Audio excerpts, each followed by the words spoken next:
ผมสวัสดีครับพ่อแม่พี่น้อง FC ไทยลาวเมื่อสุขุสุคนมื้อนี้กับบ่าวต้นเป็นกินข้าวมื้อแรกหลังจากลงมาจากบ้านทุกคนบ่าวต้นมาฮอดเมื่อเช้าตี 4:30น้องบ่าวต้นไปรับแม่ยายของบ่าวต้นอันนั้นคือแม่ยายของบ่าวต้นเลยทุกคนเด้ออันนี้ก็คือน้องมนเนาะทุกคนอันนี้ก็คือน้องสาว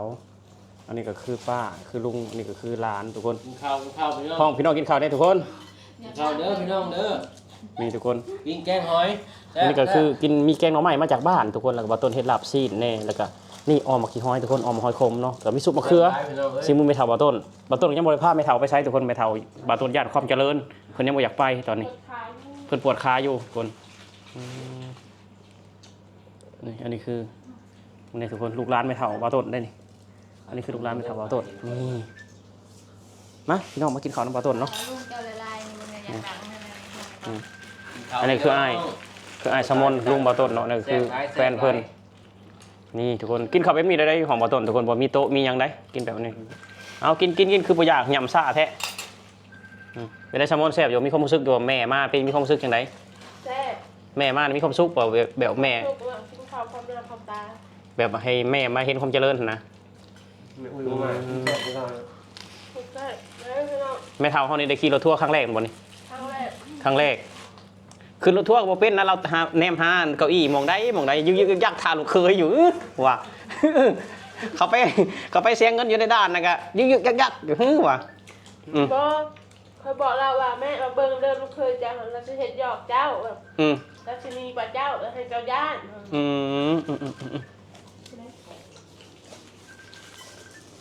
ทุกคน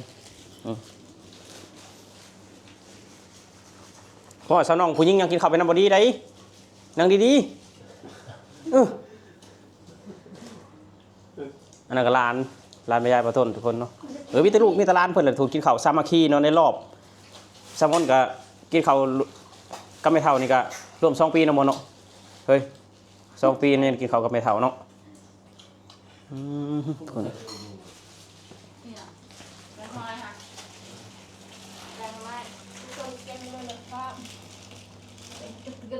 แล้วต้นไม่ได้ไปขายมูจำเลย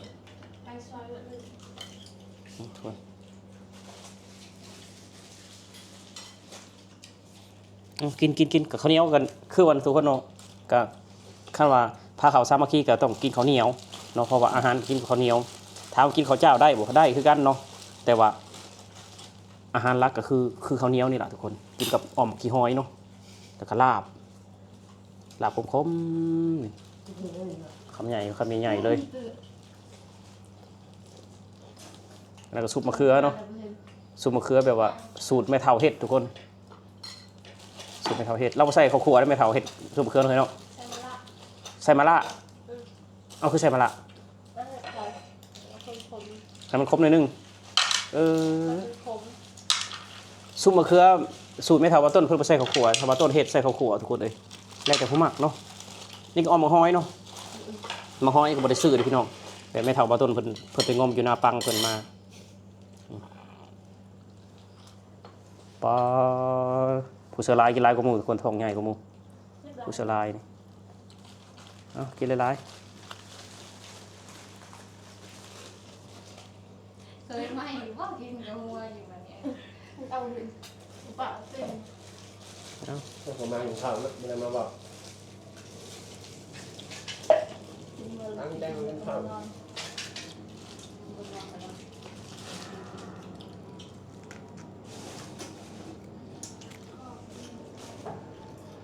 ่อยไหมมาจ่ายลูกเฮ้ยปวดตกทั้งขั้วอะไรนี่วัวมาได้ใช่ครูมาใช้คนตกแล้วตกแห้งเหมือนกันเอามาทั้งนี้เร็วคนหลับอันนี้ผู้สาวยังผ่าอายกล่องเว้ยสมัยเขาบอกอายกล่องสมือนี่ฮะยังเคยกินข้าวด้วยนี่คือมื้อแรกเนาะทุกคนเนาะมื้อแรกที่แม่เฒ่าได้กินข้าวกับลูกกับหลานเพื่อนพร้อมหน้าพร้อมตาทุกคนมื้อนี้บ่ต้นกับสิพาแฟนบ่ต้นไปบริจาคที่ยังทุกคนสตงเนาะตรวจเงินแผ่นดินที่ตึกถล่มตอนนั้นแผ่นดินไหวมื้อนี้บ่ต้นสิพาแฟนบ่ต้นซื้อหมูสดข้าวสารอาหารแห้งไปสมทบซอยเหลือเนาะทุกคนแบ่งปัน มื้อนี้หลังจากบ่ต้นเลิกงานบ่ต้นสิไปตอนบ่ายๆทุกคนเนาะ เอาเงินไป มันจะดีก่อนจะ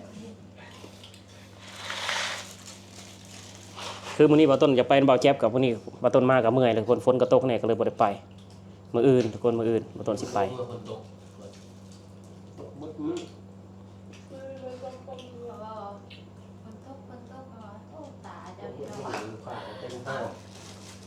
มึงโทรมาฝ่าเต็มห้าปิดยังเล็กเบิดมือมันวินไวหนึ่งครับคิดว่าวินหัวอยู่อะ โอ้เป็นลมแล้วสิเป็นลมแล้วอ่ะ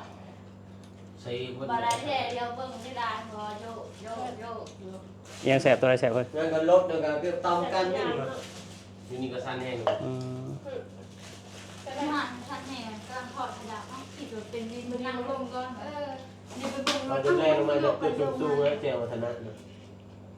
แล่ลงมาจะเต็มมืดอาหารพอกระแดนีอยู่ฉัน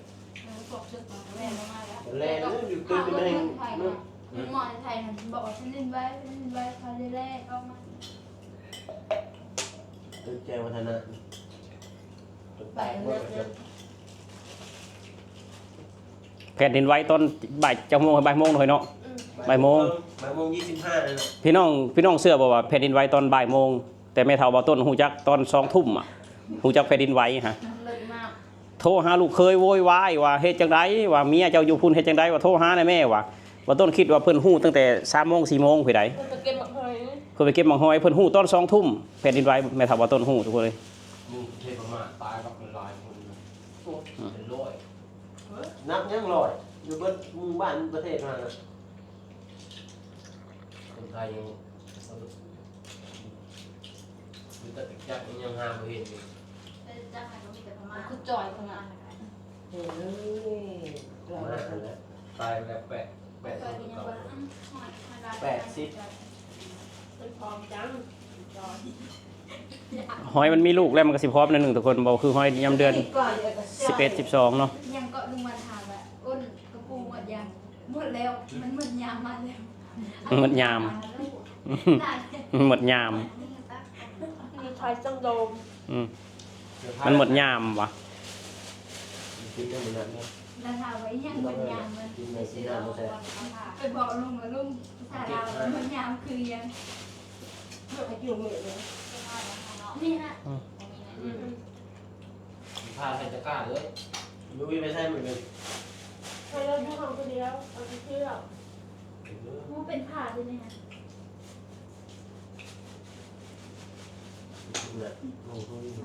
มันเด็ก โอ้ยหมักหนัดดิบ เขาบอกพากินได้เลยครับ อ้าวเขาจะขายด้วย ตบขอบจะดีลูก พาอีกข้างมันพายเสื้อชายเงาแล้ว มันต้องให้มันน้ำผึ้งเด้ ตั้งขึ้น หมักนี่บ่แม่นนะ จะเดินไหมฮะ ตีนี่แม่ฮะ แต่กูไปไหนละวะแต่ฉันเลยโทษไปเช่นว่า เอ้าจะมนต์เพิ่นคนเดียวจะห่อสมอน โบ ฮะมันคนเดียวจะห่อแล้ว นั่นแหละ แล้วเราดูว่า เหมือนห่อหนึงเลยป้าพี่น้องคนท้องกินคนเดียวหลายดีคนท้อง คือขายผลไม้ ห่านเนี่ยว่าเราว่าพวกนั้น สุกอยู่เนาะ ผึ้งของหวาน สูตรแบบนี้เนาะทุกคนเนาะ เขาว่าขายทุ่ง50 บาท ตอนรับ อันนี้ก่อเขา อันนี้ลูกชายเพิ่นซื้อมาฝากทุกคนหวานลูกชายเพิ่นซื้อมาฝากแล้วก็มีหมักหนัดพร้อมทุกคนหมักหนัดพร้อมโอ้นผ่าหมักหนัด แบบนี้แหละ เป็นถาด อะไรนี่ เป็นถาดนั่น ไปเลยกัน ป้าเปลี่ยนท่านั่งพี่น้องยังบ่อิ่มอยู่เปลี่ยนท่านั่ง ตอนเด็กเราชอบผัดเจ้ามาเลย คนท้องยังบ่อิ่มทุกคน เป้งเลยลูกคุยมาแต่จะได้ไม่ได้ได้เรื่องมันเนี่ยคาเฟ่ชาเลยกับกับเก่งสองเส้นห้าลูกคุยจัด